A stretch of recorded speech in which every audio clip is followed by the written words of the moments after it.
My recent foray back into Metal Gear Solid 2 and Raiden's character arc kinda got me thinking about other games that I grossly misunderstood and didn't appreciate anywhere near as much as I should have back when they launched. And Silent Hill 2 is right up there on the list for quite a few reasons. Being a PC gamer all through the PS1's reign of terror, I arrived very late to the Silent Hill party. I was aware of it as another game that was kind of like Resident Evil, but exclusive to consoles that I considered to be in every way inferior to my PC that, well, may as well have been held together with duct tape at the time. Honestly, had I not wandered into a co-worker's house one evening to find several of them gathered around a large CRT TV in the pitch dark while radio static crackled and horrific nurses lurched out of utter darkness into the player's very limited light field, I might never have touched this series at all. But you can rest assured that after that first night, I was absolutely hooked. This only got worse when, after finishing the game, neither myself nor any of the guys who I'd been playing alongside really had any idea what the hell had happened. In fact, even after replaying, using a guide to get the best ending, we were all still somewhat baffled, and I for one couldn't stand it. This, you see, was my first real experience with something like existential horror and real Japanese horror. Of course, Resident Evil was written by Japanese writers, but the sci-fi plot feels much more like an American horror story than a true Japanese ghost story. Hey, wouldn't it be cool if Shinji Mikami actually made a game about Japanese folklore? What now? Anyway, up until this point in my life, my knowledge of horror extended about as far as A Nightmare on Elm Street and Scream, and I was used to having someone sit the protagonist down and clearly explain what the hell is going on for them, mainly for the benefit of those of us watching at home. The idea of things being left open-ended just didn't sit well with me at all. Now in fact, much like Half-Life 2 or Dark Souls to invoke a more modern example, the full story is there in that first game. You just have to be looking very carefully and picking up on all the things shown in the environments and mentioned in all the notes and documents you can read. It's not simple by any stretch, but it is all there. Back when Silent Hill 2 was first announced and trailers started appearing on the demo DVDs that were traditionally taped to the front of game magazines, I was ecstatic, but not for the reasons you'd imagine. I wasn't really all that interested in this new character of James or his quest to find his wife. I just wanted to finally get some answers about what was actually going on in this town. So, when the game finally launched and I got my first ending a few hours after inserting the disc into my PS2, I was more than a little disappointed. If at this point you're thinking that's because I was stupid and completely missed the point of the game, well, I'm not going to argue with you there. There were other reasons too. The game isn't exactly the longest, and being an earlier PS2 title, I was crying out for something that would actually make the price of the console worthwhile. Needless to say, the whole experience left a sour taste in my mouth, and I all but put down the game and the entire series for a long time after that. Fast forward some years and I'm watching a certain famous YouTube critic from a certain long-running online gaming site, and he offhandedly mentions that it's his favourite game in the series, something that, given this particular critic's usual style of picking apart games, made me take a step back. What hadn't I liked about that game? Well, it's short. That's reasonable. What else? It didn't answer the questions I wanted it to. Oh, did they ever say they were going to? It struck me then that I'd been upset with what the game wasn't rather than judging it based on what it was. I'd basically created some expectations in my head and let those sour my view of the final product. And if that isn't a warning to publishers about overhyping games, then I don't know what is. Moreover, I had long since become a fan of reading Lovecraft and enjoying other kinds of existential horror, and I appreciated how the best horror writers never tell you everything, because they know you'll do a much better job of scaring yourself if they just leave a few blanks for you to fill in. And so with my PS2 long since sold on, I bought a copy of the PC version of Silent Hill 2 and returned to James Sunderland and his journey through the night. And oh boy was I in for a big surprise. Friends, survivors, it is once more time to descend into the depths of horror. But this time we're riding that elevator all the way down to the bottom. This is Silent Hill 2.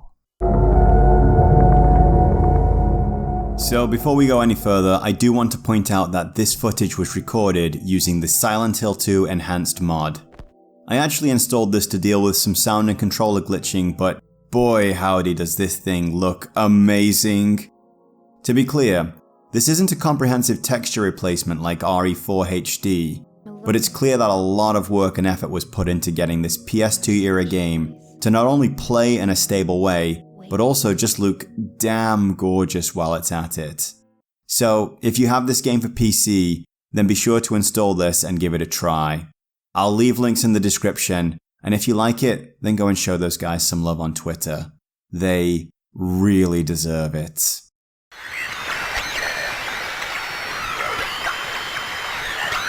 A lot of people say that Silent Hill 2 is their favorite entry in the series, and while that's a subjective opinion based on taste, I do think that it's a perfect sequel to the first game, at least as far as narrative and setting up a long-term franchise goes.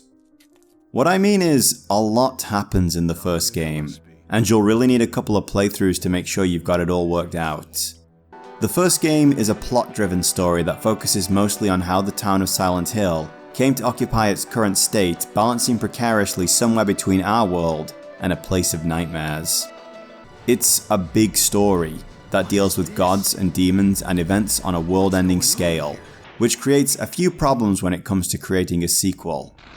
Firstly, you have the Marvel Comics conundrum of how exactly do you escalate the stakes in your sequel when your first big story was literally about trying to bring about hell on Earth. And secondly, how do you bring new players into your series up to speed on the events of the previous game without boring your returning fans or clogging up the game with massive exposition dumps? The answer to both of those questions is, quite simply, you don't. Instead, what they made was a smaller, character-focused story that doesn't even bother to talk about anything from the previous game at all, and this was absolutely the right way to handle it. Now, I'm not in any way being dismissive of the story of Alessa Gillespie, and I'd love to talk about it one day. Maybe very soon, in fact. But because none of those events have any bearing on this story or its protagonist, we are, for the purposes of this video, just gonna act like it doesn't exist at all. The only thing that is important is this guy, James, a very lost and broken man who has come to Silent Hill searching for his wife. And Silent Hill is a place where bad things happen. Character-driven narratives are, on the whole, much better than plot-driven ones. Of course, there's always crossover. After all, plot-driven narratives with hollow characters still aren't all that interesting.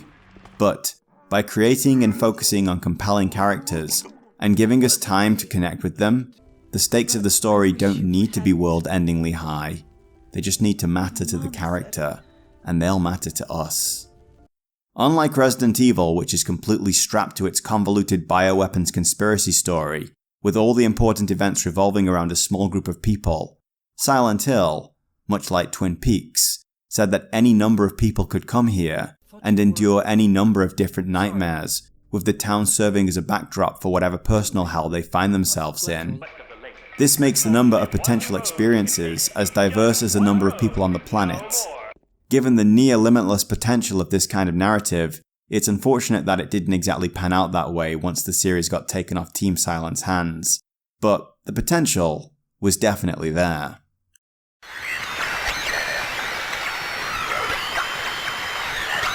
Silent Hill 2 begins with our protagonist James staring at himself in the mirror and having what seems to be one hell of a reality check. He's hanging out in a roadside men's bathroom a little outside the titular town of Silent Hill, and far from getting ready for a relaxing vacation, he seems to be seriously questioning the sanity of his actions. Our hero, you see, recently got a letter from his wife, Mary, saying she would meet him here in their special place.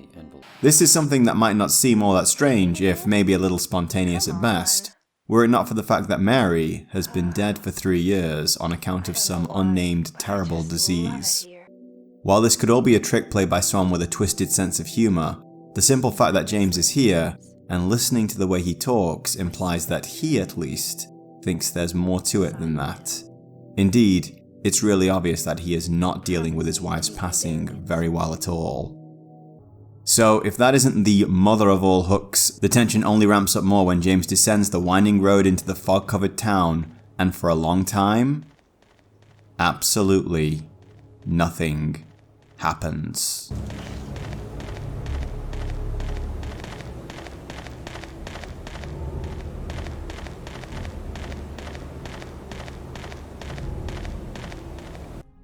Stumbling into a church graveyard of all places, James meets the first of the very few living souls he will encounter on this journey. This is Angela, a woman who, in her own way, is just as disoriented and lost as James. Listening to them talk, it's almost like Angela, and indeed most of the other characters we meet, all seem to be living on completely different planets to each other, and are only peripherally aware of each other's existence.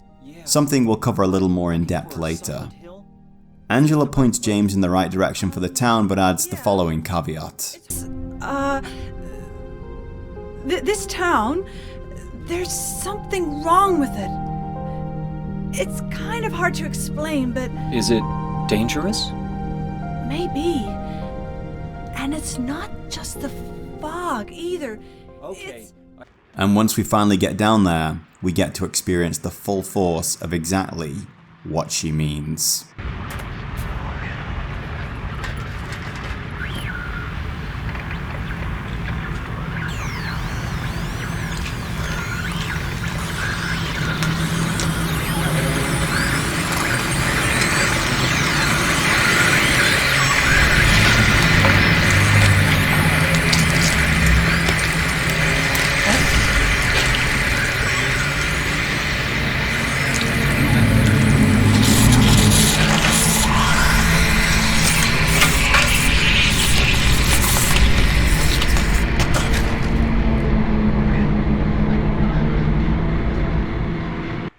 And with that, the city seems to come alive with horrors that stagger out of the ever-oppressive fog and into James's field of vision, lurching for him while he desperately tries to avoid them or swat them away with a piece of rusty metal.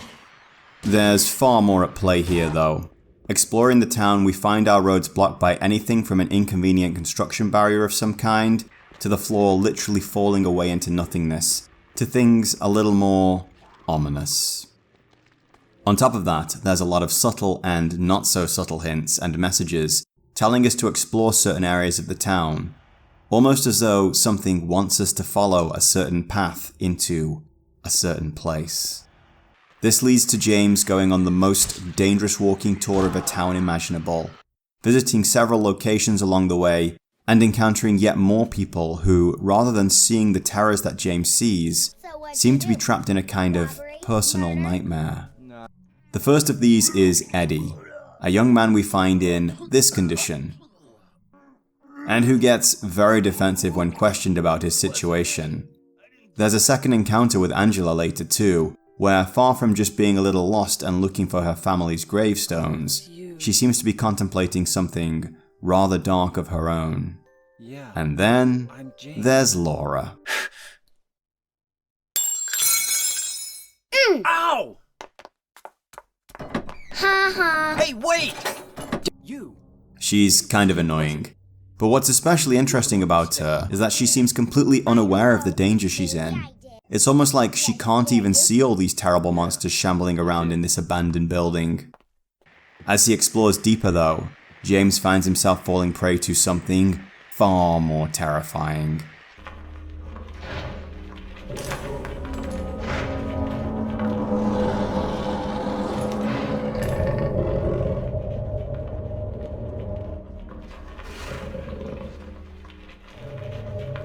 Navigating this nightmare, James finally makes it to the park where he meets Maria, a woman who, in James's own words, I can't believe it.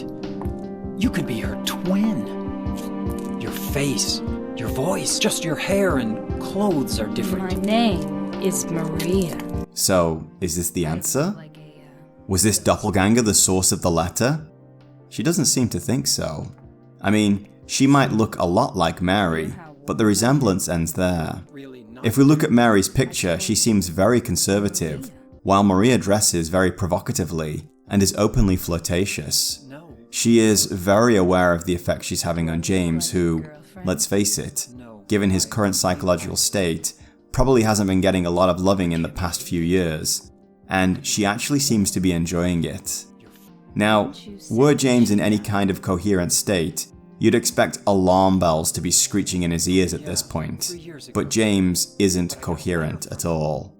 He's staggering around in a haze, not entirely sure if he's dreaming or if anything he sees is real, and it's almost painful to watch him miss all these massive red flags. If nothing else, Maria seems to be on the same planet as James. She's aware of the same monsters that he is, and can also be hurt by them, and yet refuses to enter the bowling alley where Laura and Eddie are hanging out because she doesn't like bowling? That's a pretty weak reason to hang back in a fog-covered town full of monsters. Together they wind up exploring the Silent Hill Hospital as they try to find Laura and even start to develop something of a bond. James seems relieved to have someone resembling a companion to share this experience with, and Maria does actually seem to want to help him. This particular phase of the journey, though, ends with... Open up!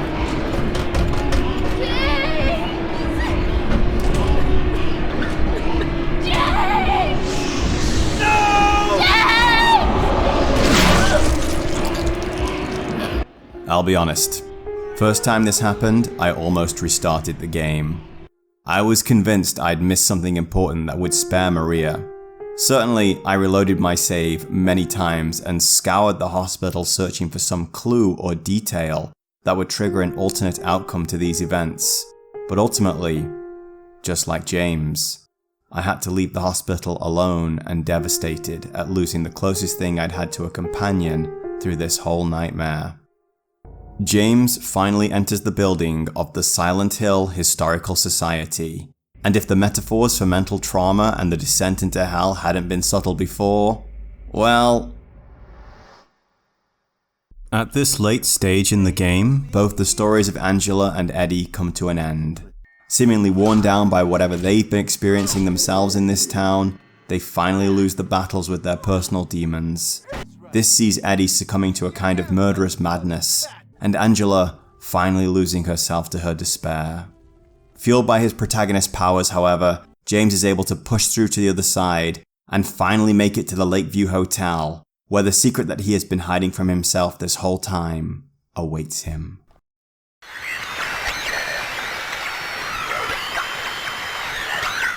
It would be just as easy to say that Silent Hill is a strange town where bad things happen and leave the how and why of that completely open to speculation. James has no idea why things are the way they are here, so why would we, the player, need any of that information either? There are hints and some more subtle callbacks to the first game scattered around the town, but overall, that's about as much information as we need to simply accept that this place is the way it is, and we just have to deal with it. Certainly, were this the first game in the series, it would be one hell of a bold move to do it this way, and I'd give it 50-50 on whether it would hit and lead to communities filling entire wikis with fan theories and piece together lore, or miss and lead to people utterly hating everything else about the game. As it happens though, this isn't the case. The first game very much lays out what happened here.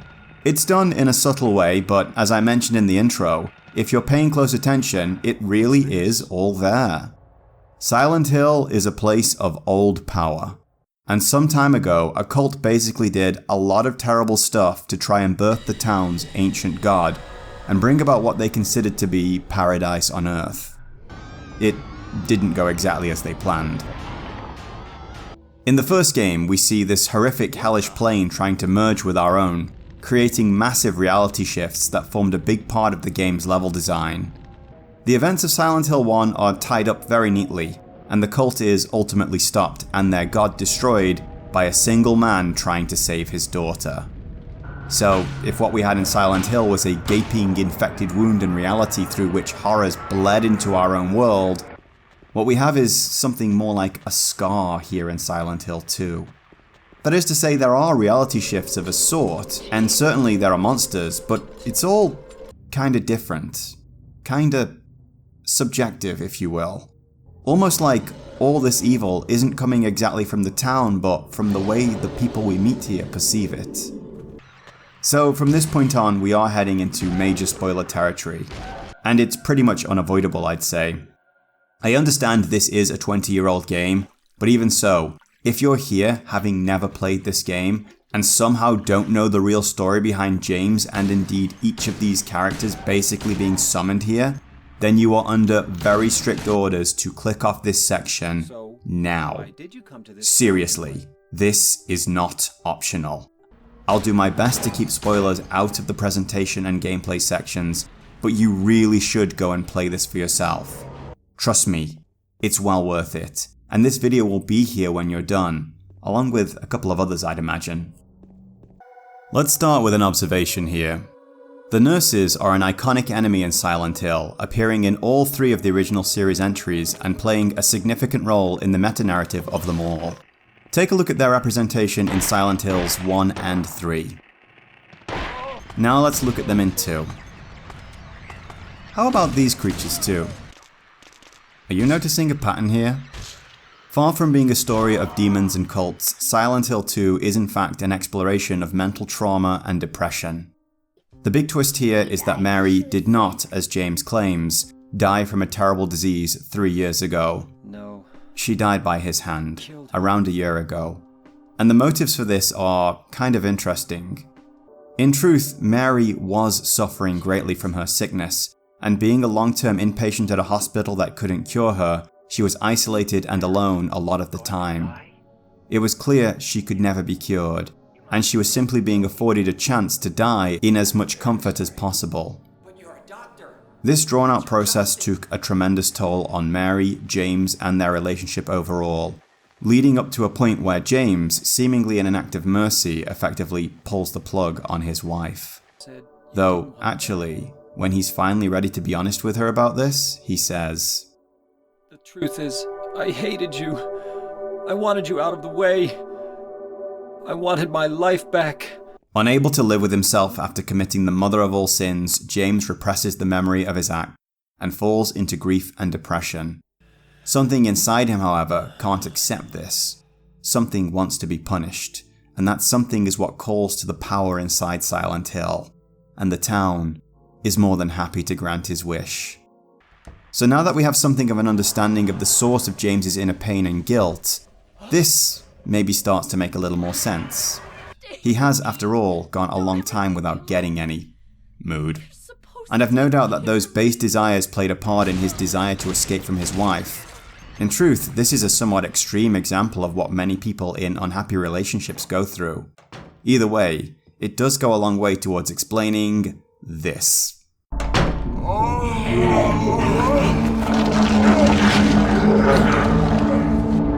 The nature of this story has led some to come to reason that the town is something of a force for justice or redemption, but I don't think anything could be further from the truth. I see it much more along the lines of misery loves company. Consider Eddie and Angela, for example. Both of these two are also here on similar pilgrimages, and seem to be experiencing something deeply personal. Angela is a victim of physical and sexual abuse from her father, and after years of being mentally broken and physically tortured, finally cracked and murdered her tormentor. Just like James, she is carrying a terrible burden, but as she doesn't have access to his protagonist powers, she ultimately falls deeper into her own melancholy. In our final meeting with her, deep within the labyrinth, we are able to catch a glimpse of the world as she sees it before she finally walks away and is lost to us forever. For James, the desire for punishment manifests in 2 shapes. Firstly, and most importantly, is Maria, a woman who seems like a sexually idealized version of his wife. And secondly, the creature that every Silent Hill fan has no doubt shared at least one nightmare with, the iconic stalker, known as Pyramid Head. The special edition of Silent Hill 2, available on PC, also features a small DLC-style side story about Maria, and it takes place a short time before her first encounter with James. This is actually pretty cool, as it gives us a little extra insight into who or what she actually is. Maria, at least as far as she understands, existed before the events of Silent Hill. She seems to be aware that there was a normal town at one point, and then one day, everyone just vanished. That doesn't mean she actually did have a life before all this, but something seems to want her to think so. She awakens in the dressing room of Heaven's Night Bar, where she works as a performer. This is evident by just how easy she's able to get through the locks in the base game, and these posters on the bathroom walls at the start of the game. This is actually a great little story concerning a haunted house that I won't spoil because it's less than an hour long and pretty cool overall. It's also one of the few parts of the game that goes into the darker history of Silent Hill, specifically mentioning that this town has the power to return people from the dead. That being said, there's definitely something of a monkey's paw / Pet Cemetery vibe to this whole process. What comes back isn't exactly what you wished for. As mentioned in the story section, Maria dies in the hospital, but that isn't the only time it happens. She reappears at several other points in the game and is murdered again not long after, usually at the hands of the other great demon that was spawned from James's psyche. The town seems adamant that James face up to what he did by literally reliving the moment as often as possible. It's only after he's confronted his crime and is ready to deal with it that he's finally able to overpower Pyramid Head. So there's a lot of symbolism going on here. This is very much a hell of James's making, just like the hells that Angela and Eddie ultimately fall into. This is all coming from him, and it could have destroyed him just as easily as the demons in Eddie and Angela's versions of the town destroyed them. Hell, even at the last moment, when James is finally ready to let it all go, Maria really doesn't want him to get away. I'll be here for you forever. And I'll never yell at you or make you feel bad. That's what you wanted. I'm different than Mary. How can you throw me away? Okay, I think we can tentatively link up with the spoiler crowd again, though I'm hoping they all took my advice and fled from the video to go play the game before continuing. The monsters and characters aren't the only part of the town that's interesting though. The entire town is in its own way a living, breathing character, similar to the oldest house in Control. Let's do a little compare and contrast here with that other great survival horror franchise. I am of course talking about Resident Evil and Raccoon City. The biggest way that Silent Hill contrasts with Raccoon City is that in Raccoon City we can see a very clear story of what happened. The streets are filled with wrecked vehicles, buildings are boarded up, and makeshift barricades litter the streets. Zombies shamble around with the corpses of their fresh kills littering the roads, and there's a very real sense of some incredible last stand that took place here, before the place was overrun and destroyed. In Silent Hill though, the place is just empty. On one hand, stores and houses are locked up tight, and cars are parked neatly along the roads, but there's absolutely no one to be seen anywhere, and an oppressive thick fog hangs all about you. It's almost like one Sunday morning before everywhere had a chance to open, everyone was just raptured away or spontaneously transformed into some horrific beast. This gets even more interesting when you enter the apartments and find so many of them seemingly stripped bare. Now sure, it's just as possible that literally everything James is seeing here is some kind of manifestation of his psyche, but to me, it seems like a few unlucky people either didn't get spirited away with the rest of the town, or maybe wandered in afterwards and found themselves living out some kind of survivalist nightmare before finally being swallowed up by whatever creatures or trauma were chasing them. Reality shifts are a common feature of Silent Hill, but far from having a monstrous nightmare world bleed into our own, something far more subtle happens here. Early on in the apartments, James can enter one room to find it empty, only to return after hitting the right trigger to discover a fresh body in there, clearly dead from having blown its own brains out. And as most fans are aware, that's him in the chair. About halfway through the game in the hospital is where things get really strange though. It takes place when Laura lures James into a room and locks the door, trapping him in there. She seems to think this is a wonderful prank to play, getting one up on this big stinky adult, and she is completely unaware that there's something else in there with James. Not only does this lend credit to the idea that Laura has absolutely no concept of there being any monsters in Silent Hill, but it also leads to things changing rather drastically in the hospital. After defeating this mini-boss, James blacks out and is seemingly transported somewhere. And what he awakens to is not exactly the place he remembers. So, what's going on here? Is this a dream? Is it a different hospital?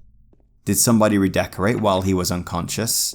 Or maybe the hospital was always like this, and the world he'd seen initially was formed out of some kind of expectation he had about the place.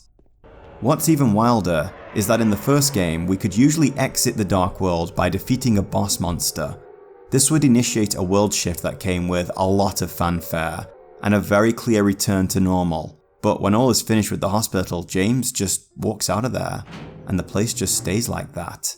Again, making us wonder, what exactly happened there?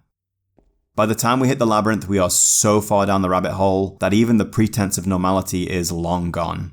The world transitions from museum to prison to the very manifestation of the hells of the people he's sharing this space with. And then, when we get to the hotel, it all goes back.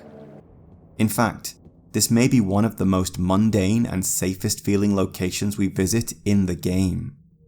It works because of everything else we've been through. There's a sense of tension as we explore, like we're waiting for everything to go to hell again, which is why it's even more surprising when it basically doesn't. When James is finally shown his big revelation, it honestly feels like the hotel we awaken to is more real than the one before. The old hotel seems like some kind of preserved memory, while this place, with its peeling wallpaper and leaking roof, is exactly how you'd expect to find a building that's been abandoned for years and left at the mercy of the elements. So yeah, to call Silent Hill a strange place is putting it very mildly indeed. I mentioned back in the intro how great horror writers understand that we scare ourselves far better than anyone or anything else could. But consider this also applies to hell.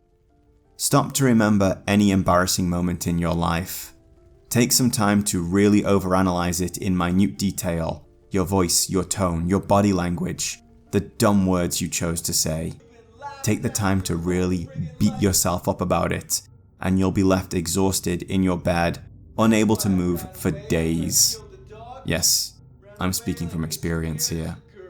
The truth of the fact is, no one else cares, or maybe they barely remember what happened, but we are our own worst enemies.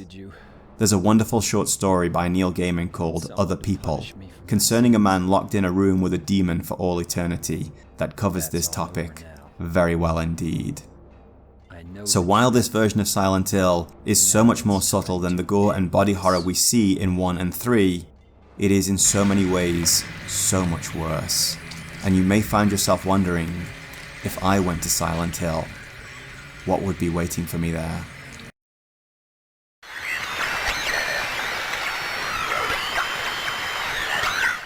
The original Silent Hill was pitched as Konami's answer to Capcom's monumental success with Resident Evil, only it was put together by a group of office misfits with considerably less money, who were probably being set up to fail in the hope that they would resign out of shame and the company could just get them out of everyone's way. That's just how things happen over here. What they made instead was a genre-defining game that had many elements of Resident Evil but was ultimately its own thing, and played with mystery, atmosphere and sound design to create an overall sense of dread versus Resident Evil's use of excessive gore and jump scares. That's not to say that there isn't disturbing imagery within Silent Hill, it's just not the focal point of the experience. Unlike Resident Evil, which used pre-rendered backgrounds and room-to-room loading screens to squeeze the maximum potential out of the PlayStation's visual prowess, Silent Hill opted to have full 3D environments and used a combination of darkness and fog to compensate for the incredibly limited draw distance of the old consoles. However, just like Resident Evil, this is an example of how a limitation became an iconic feature. Resident Evil not only used its static camera angles to maximize cinematic effect, but also to hide things, such as enemies from the player. You'd hear a zombie long before you'd see it, and charging ahead into the unknown was a surefire way to get yourself grabbed and mauled. Silent Hill used its fog and darkness to achieve the same effect, by having monsters and other horrors lurch out of the darkness to attack you, but used radio static as both an audio cue to alert the player to be ready, and also build a sense of atmosphere as you're playing. Seriously, even now when I'm out in the real world, if I hear anything resembling radio static, my ears pick up and I am suddenly very awake and alert to danger. So in Silent Hill 2, the fog is very much back, now existing as a real-time visual wonder and not just a convenient way to hide from technical limitations. Sort of like how Code Veronica kept the static camera angles despite no longer using pre-rendered environments. Alas, poor Dreamcast, you were taken from us so young with so much potential yet to give. Now, as I said, I'm using a mod that offers a significant visual boost to the game, but all of this is built on what's there in the first place, and god damn, this game looks awesome. I mean, this was released on a PS2, and just look how good these textures are. Oh, and spoiler alert, but it only gets better. Our environments switch between the open streets of the town and narrow cramped corridors of various kinds, and while they start out somewhat mundane, if a little dirty, things start to get more than a little abstract towards the end. The late game labyrinth is a very good example of this, and is clearly the place where the developers got to really flex their creativity and just pile on the symbolism without need to worry about subtlety anymore. The dark prison in particular has some exceptionally creepy areas, and the sound design only goes to sell that even harder. I mean, the first time I walked into a corridor and heard this, oh my god, I was terrified. In fact, in all my replays, this may be the first time I actually just stood and waited around to see if anything would happen if I did. The creature design in this game is absolutely awesome. It's a little thin on variety, and pretty much all the creatures are some variation on the human form, which does feel somewhat limited, but there is a reason behind all this. We talked a little more about this in the spoiler section, but no doubt you can see something quite sexualized about all these things. I specifically remember watching a Making of Silent Hill 2 documentary that shipped on a DVD with the original PS2 disc, and hearing about how this game was exploring the concept of sex and death. Two things that have basically no place going on in the same room. Not to kink shame, of course, I'm into some pretty wild stuff myself, but sex and death is a huge no-no for me. That being said, the sexy version of the Bubblehead Nurses and Pyramid Head have become the most iconic creatures in the series, appearing in numerous sequels even when lore-wise there's absolutely no reason for that to happen. I especially love the way all these creatures move. I get this feeling like they have no idea how their bodies actually work or what size their limbs are. There's something so clumsy and even desperate about the way they stagger around that speaks to some kind of agony of their own that they're just trying to break from. Even though combat-wise there's not a huge amount of challenge to fights, there's still something very disturbing about walking through a dark corridor and hearing white noise on your radio slowly ramp up from a steady jingle to full industrial noise blaring in your ears as these things stagger towards you in groups of 2 or 3, fully intent on stopping you dead in your tracks. Despite having played through this and finishing this game many times, it still makes me shudder, even if it's just a little.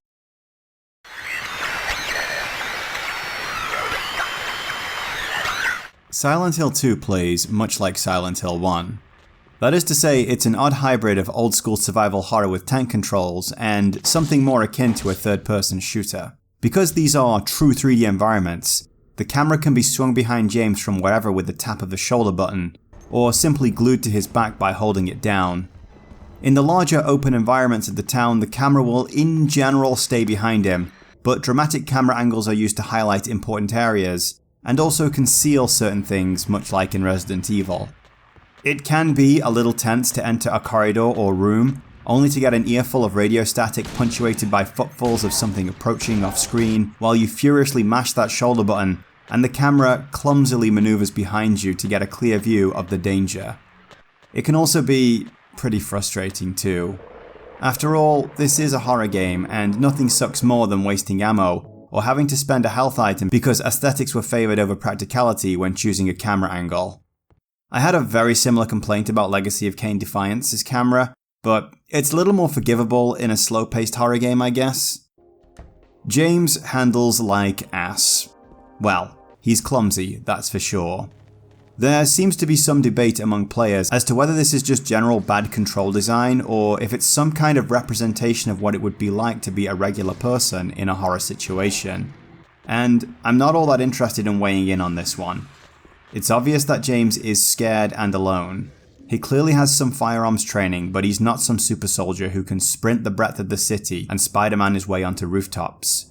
Whether intentional or not, it does kinda work, especially when it comes to combat.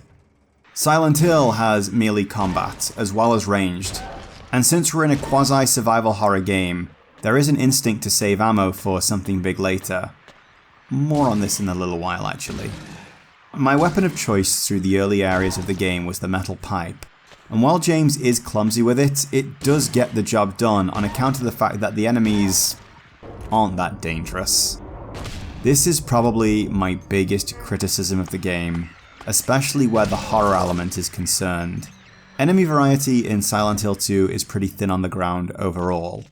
They're incredibly well designed, as we talked about in the presentation section, but they're mostly humanoid things that shamble towards you.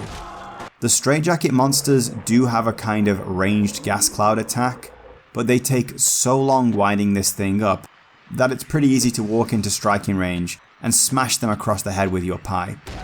Certainly, this is very satisfying. The animations and the reactions from the enemy do create a real sense of someone desperately smashing a monster that they can barely comprehend over their head and then stomping on it when it's on the ground.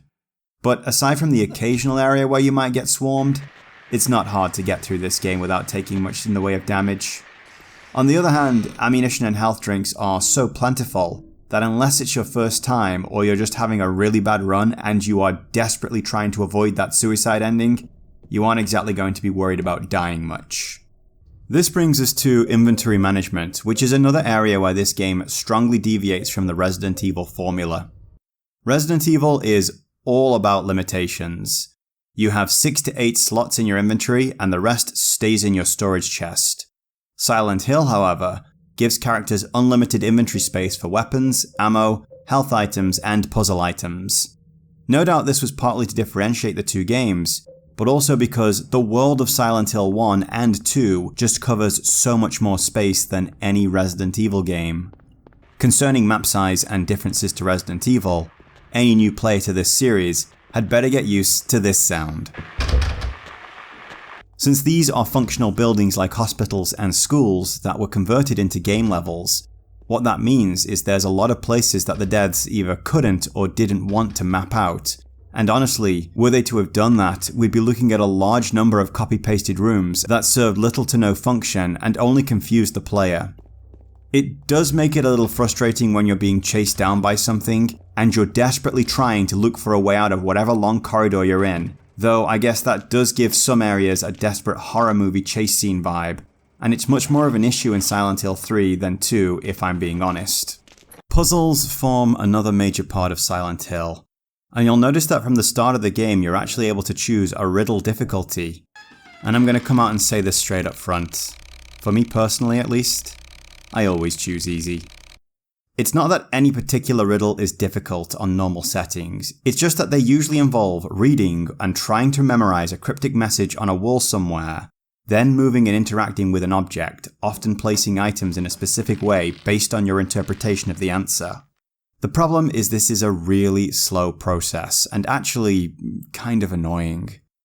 Why they couldn't just imply that James had written down the clue on a piece of paper and have that up on the screen while you're solving the puzzle, I don't know. I understand that this kind of puzzle is going to be easier or more difficult to people depending on how their brains work, and how much they actually enjoy solving these kinds of things. And sure, when I was younger and on those early playthroughs, I went ahead and did it all correctly. This time, however, I simply did not have the patience for it. And I can say the same for the playthroughs of both Silent Hill 3 and 1 that I did immediately after this.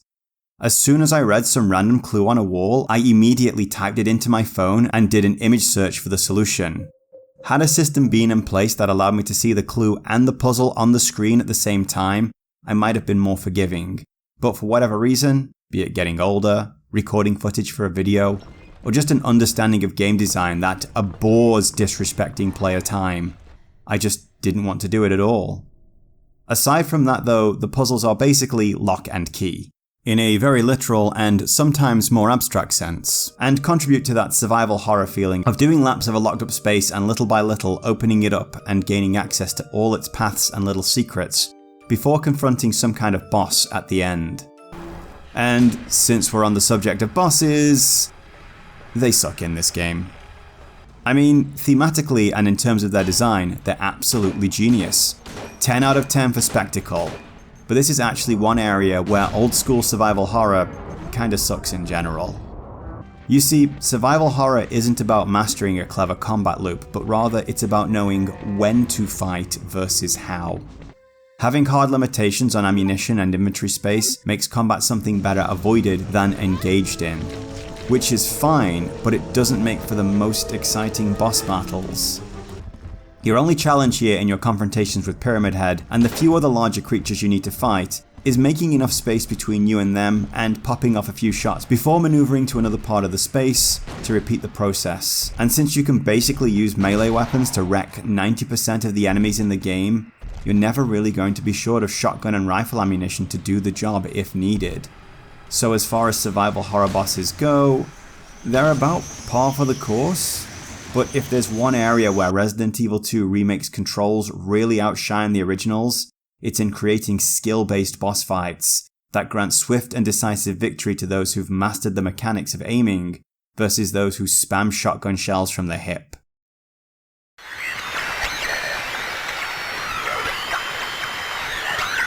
The ending of Silent Hill 2 is very open to interpretation.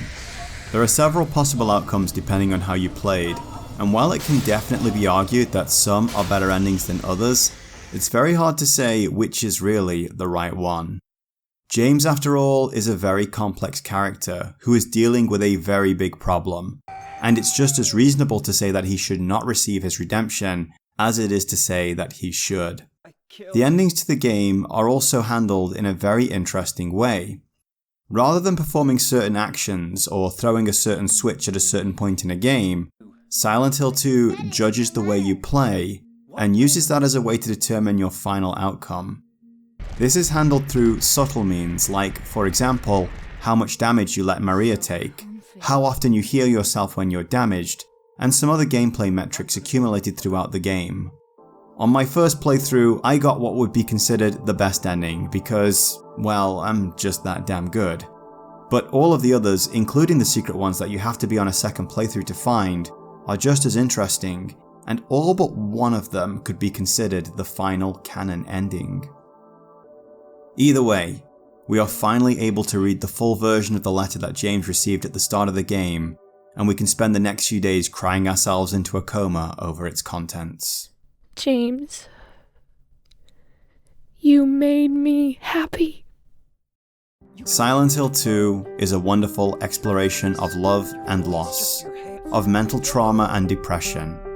It is a hard look at how easily we can be devoured by our own demons, and how through confronting them, we can rise above them and become stronger for the experience. Hopefully, none of us carry burdens on a par with what James, Angela, or Eddie were carrying. But let's be real, we all have our demons, and we've little to gain from ignoring them or trying to kid ourselves that they don't exist. I will say to anyone engaging in their own fights right now, please remember that you don't have to fight alone. My mental health benefited greatly from professional counselling as well as support from friends. There's no shame in reaching out or opening up. You'll be surprised just how much people care about you when you do. So, this wasn't exactly meant to be a series. After finishing Legacy of Kain, I really didn't want to do videos covering any single series for some time, but after returning to Silent Hill 2, I really felt like I wasn't quite done with the place. It's been quite some time since I've played these games, and given that some of the jump scares actually got me again, I decided to head back down towards Toluca Lake for just one more trip, and see what was waiting for me there.